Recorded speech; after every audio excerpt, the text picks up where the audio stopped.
to sort of record this class. So let's begin our class, which is going to be on our on limitations of fiscal policy. This is the continuation of the last lecture, where we talked about fiscal policy. The first limitation of fiscal policy that I want to talk about is what we call, number one is what we call fiscal drag. So what we fiscal drag actually is an argument that says is that when you're looking at basically fiscal policy, we are looking at basically one of the things we looked at was automatic stabilizer. Now, automatic stabilizer, how it worked, just to a quick recap, was that when your GDP, when your AD was going up, it made your income go up. And when your income go up, because AD is going up for, let's say, one reason or the other, government did something which made the AD go up. And if that AD went up and the GDP went up, then automatically you will see this, that the tax rate will go up. And if the tax rate goes up, and also because economic activity is going up, you will see the disposable income to fall, and that in turn will make your disposable income to fall, make your AD to fall.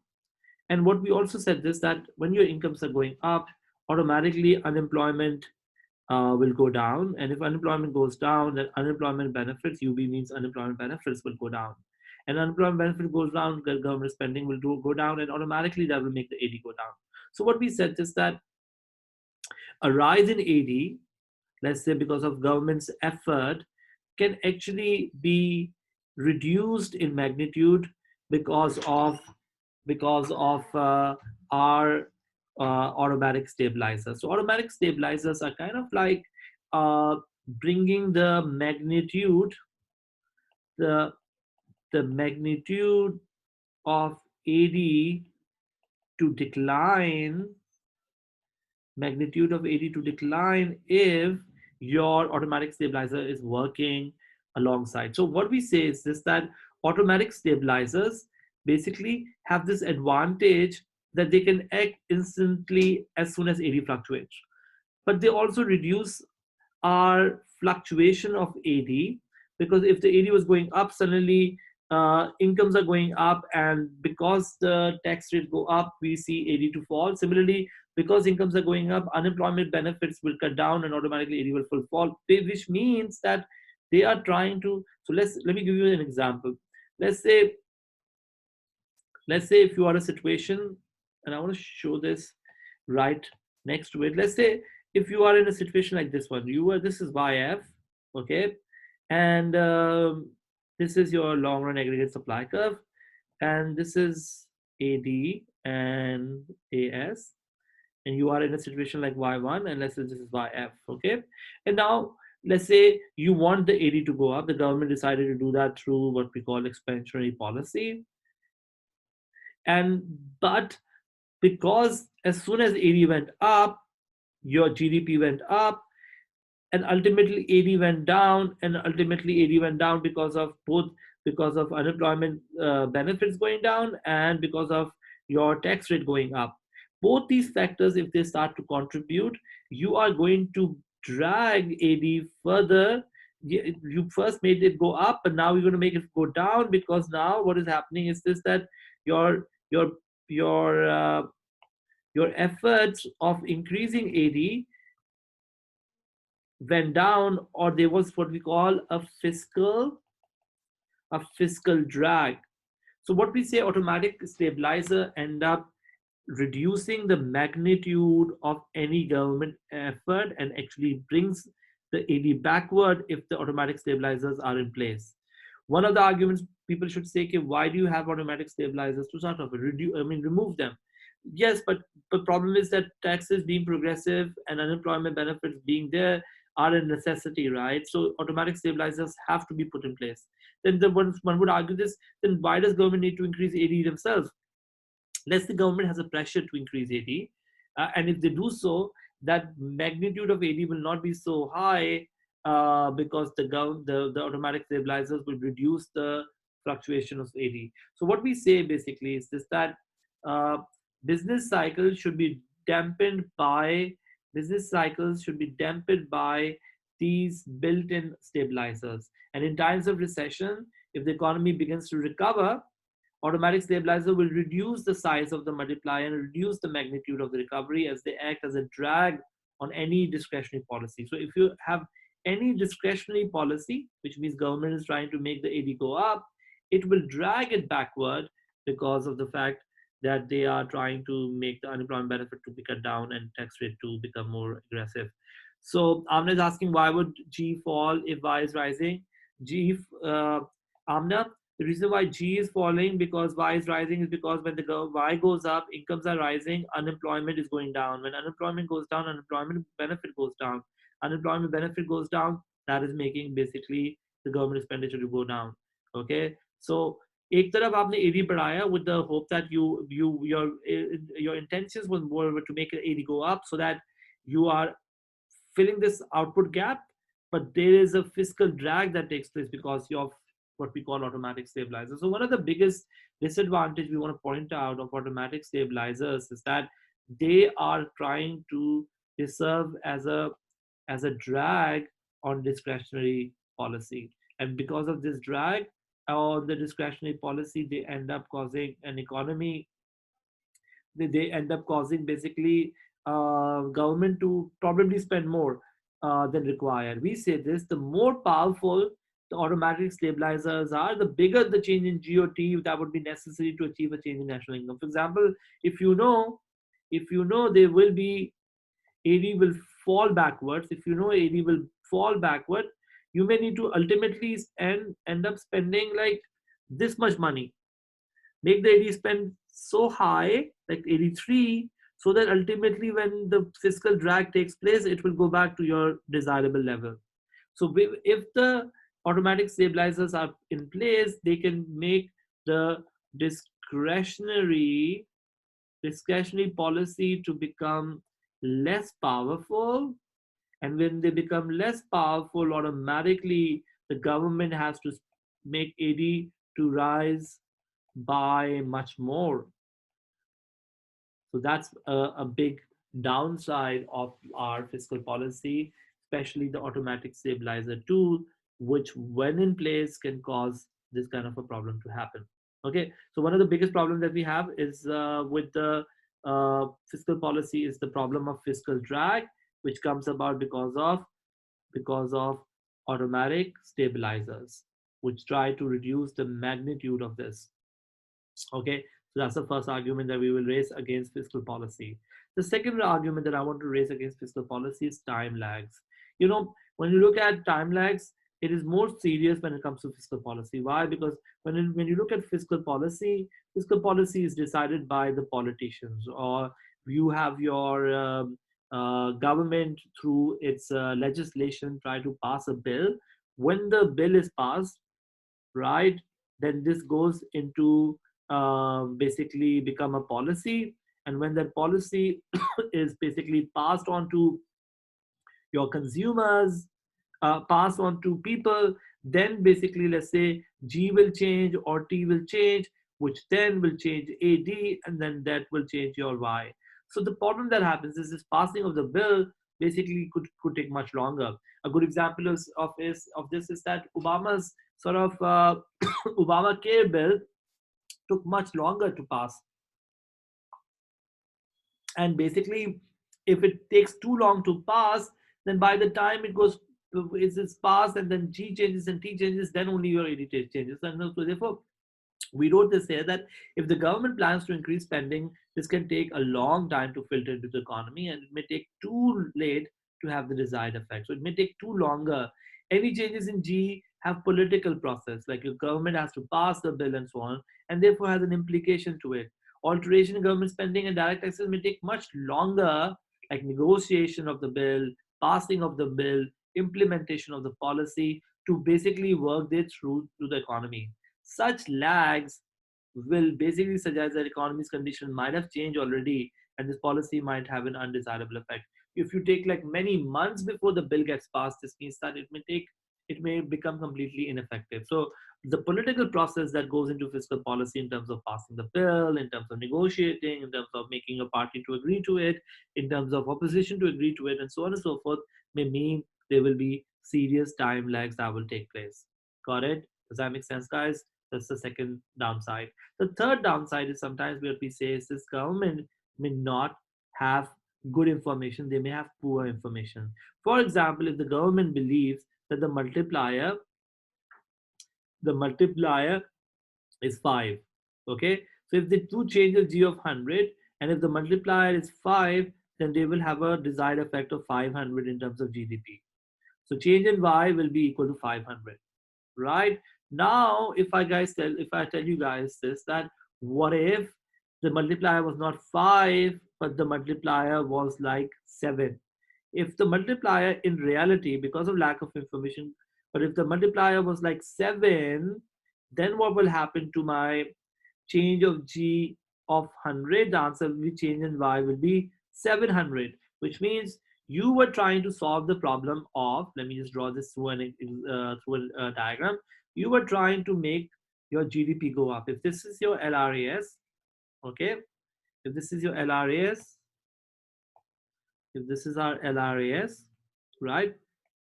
And if you were here,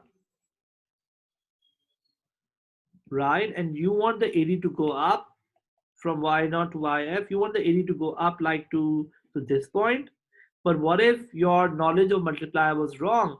Then this would mean you may end up spending too much, because you thought if the multiplier was if your g was your g was 100. Sorry, I just erased it. If your um, if your g is change in g is 100, you thought it's going to have a gap of 500. You thought this gap is 500, right? But what if this gap was not 500 and it turned out to be a gap of more than 500, like for example 700? Then this means that lack of knowledge of multiplier is leading for us to end up spending more than desired. So I wrote this here, that to predict future inflation and growth is not easy, and therefore it may be difficult to know how much to increase or decrease, how much to increase or decrease AD. For example, for fiscal policy to be effective, it is important for the government to estimate the accurate impact of the changes in government spending and taxation on the economy. To do this, they need to have a good understanding of the multiplier and awareness of the possible side effects of the policy. If the government underestimates the value of multiplier, I thought the multiplier is 5, but in reality was 7, it may inject too much spending and thereby generate inflation and balance of payment problems. So what we're saying is this, that not knowing the size of the multiplier, which could be possible because the government may not have enough information out there, may end up government to spend too much, which can actually fuel inflation. Also, not if you are overestimating, you may underspend. If you are underestimating, you may overspend. So the idea is the government sometimes are not the best judge of the knowledge, and government may end up taking decisions which are not the best one for the economy. So lack of information may become a problem here. Okay, that's the third downside. The fourth downside is basically what we call the adverse supply effects. What happens in the fiscal policy? What happens when fiscal policy is in place? We say that, fiscal policy of, like, basically, let's say if you increase government spending, when you increase government spending, you're also basically making, let's say you increase government spending so that unemployment benefits go up. The problem of unemployment benefits go up is that people may end up not working. There is a adverse or negative adverse effect of such benefits.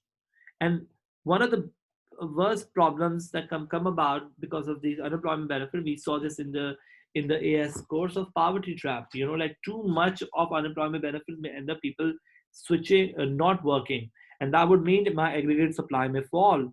Why? Because these benefits are too comfortable to begin with. So if these benefits are too comfortable to begin with, aggregate supply can fall. Also, if you're taxing too much, that also means aggregate supply will fall.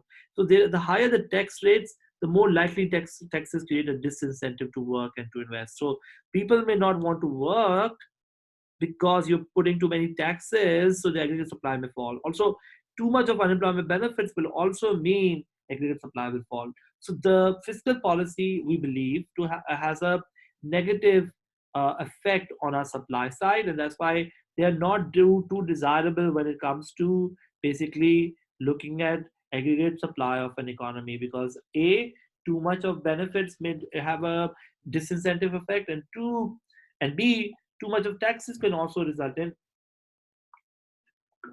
the economy to have a negative effect. Does that make sense, guys? To be get it? uh, am I good to move on to our next point, which is called the crowding out? Any questions? When we increase G, we may also sometimes need to increase T, because G is funding T. Okay, if G goes up, you may need to increase T as well. So maybe you're getting your money from government expenditure by probably taxing more. You never know. Make sense? Okay, let's now move on to a very important point called crowding out, and it's a really important point because it comes a lot in your MCQs, and it may also come in your assessment of fiscal policy.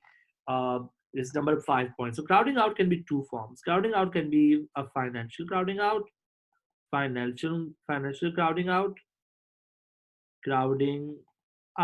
and it could be resource crowding out. Okay, resource CO for crowding out. Okay, and what is resource crowding out? That's an easier one. Let me explain this one first. Resource crowding out simply says this, that when the government spending goes up, as the government says that we're going to build motorways throughout the country, we will make five, um, 7 or 10 new motorways throughout the country. If the government ends up spending too much, one could argue this, that the resources available for private sector will fall. Why? Because there is a limited amount of input that is out there. If you are hiring too many of labor, using too many of cement, using too much of resources, ultimately you are increasing demand for resources. And when you increase demand for resources, automatically the wage rate will go up, the prices of resources will go up, there will be shortages that will take place. And so, therefore, the government, when they are increasing the spending, the resources available private sector go up, which means prices for private sector will rise, and that in turn would mean the private sector may end up paying higher prices. So there will be what we call less resources available for private sector. So you are eating up. Crowding out basically means also eating up. You end up eating up resources of the private sector because you are taking away these resources because you are spending too much. A good example of this is that, let's say government says we're going to make 500,000 schools all over the country. If you make 500,000 schools all over the country, will the demand for teachers go up? And the answer is yes, demand for teachers will go up. Will the wages for teachers go up? And the answer is yes, wages for teachers will go up. Which means, will the private sector will now have to pay more to get the same sort of teachers? And the answer is yes. And this means the government ended up eating up or crowding out resources that were cheaply available for the private sector. So government spending can end up causing private sector to suffer in that manner. Then comes basically your financial crowding out. Are we happy with the resource crowding out? Am I going to move on to the financial crowding out? Let's talk about the financial crowding out. Financial crowding out is a very important point, which basically says this, that if, for example, government spending go up, right? I want to show you this in a diagram as well. It's very good to see from a diagram this kind of a crowding out. We say when the government spending is going up, your, in fact, let me draw it myself. Government spending go up, your AD rises. Okay, so let me just draw that diagram of AD going up. Okay, so we'll make 2-3 diagrams, but let's say this is AD and AS. This is price level, and let's say AD goes up. Okay, if AD goes up, price level go up from P0 to P1. So AD goes up, that will cause price level to go up. When the price level go up, we've said this in our discussion earlier, when the price level go up, we notice the demand for money rises. So we've discussed this earlier as well. Okay, same money. Now you require more money to undertake the same amount of transactions. So the demand for money will go up. So this is my money supply. My demand for money will be like this. For example, my demand for money will go up from LP naught to LP1, and the interest rates will go up. Does that make sense, guys? So when the demand for money goes up, your interest rates will go up. And this rise in interest rate, guys, will do what? The answer is this rise in interest rate will result in basically will result in C to go down, I to go down, and even remember the hot money will be flowing into the country, exchange rate will go up, and even X minus M to go down. So C goes down, I goes down, X minus M goes down, which means AD will go down. So ultimately, AD will probably go back to the same position. So what we say is this, that government spending sometimes can become useless. Why? Because if you make the government spending to go up, you are basically making AD curve to shift to the right, which can make the price level to go up. That rise in price level can make the demand for money to rise, and that demand for money going up means interest rate goes up, which means C falls, I fall, and because of hot money flowing into the economy, exactly, Faisal, because of the hot money flowing into the economy and exchange rate to appreciate, even X minus M to go down, ultimately AD will go down. There's a very good article in Dawn today about hot money. Please read that article. It's a very good article which talks about how hot money is flowing into the country right now and causing our exchange rate to go up. When the world is going into a recession, why is our exchange rate going up? Because of hot money. We're going to look at that kind of a discussion. Anyways, our exchange rate is going down because a lot of people are pulling their money away from Pakistan, and see that article. Anyways, when the price level goes up, we are saying this interest rate goes up, and when the interest rate goes up, we're looking at AD curve to shift backward. So the argument that this raises is this, that this is basically an argument that a lot of lot of economists raise, is that government spending, especially this is monetarist and classical view, government spending is not effective in increasing AD. So that's the argument that is being raised against basically your government policy. Now, there's a counter argument to this, and if Keynesian's counter argument. But before I talk about Keynesian's counter argument, is there anyone who has a question about this, guys? Financial crowding out. I want to know this, if there's any question, because then I can talk about the counter argument to this. In 1 minute, I can talk about this counter argument. If you have any questions, this is the time to ask before I move on to talk about the counter argument to this financial crowding out and even resource crowding out. The financial resource crowding out is basically saying this, that the prices will go up for resources. The financial crowding out is saying that the interest rate will go up. But there is another, if for any other reason, if AD rises, what are you saying, Aman?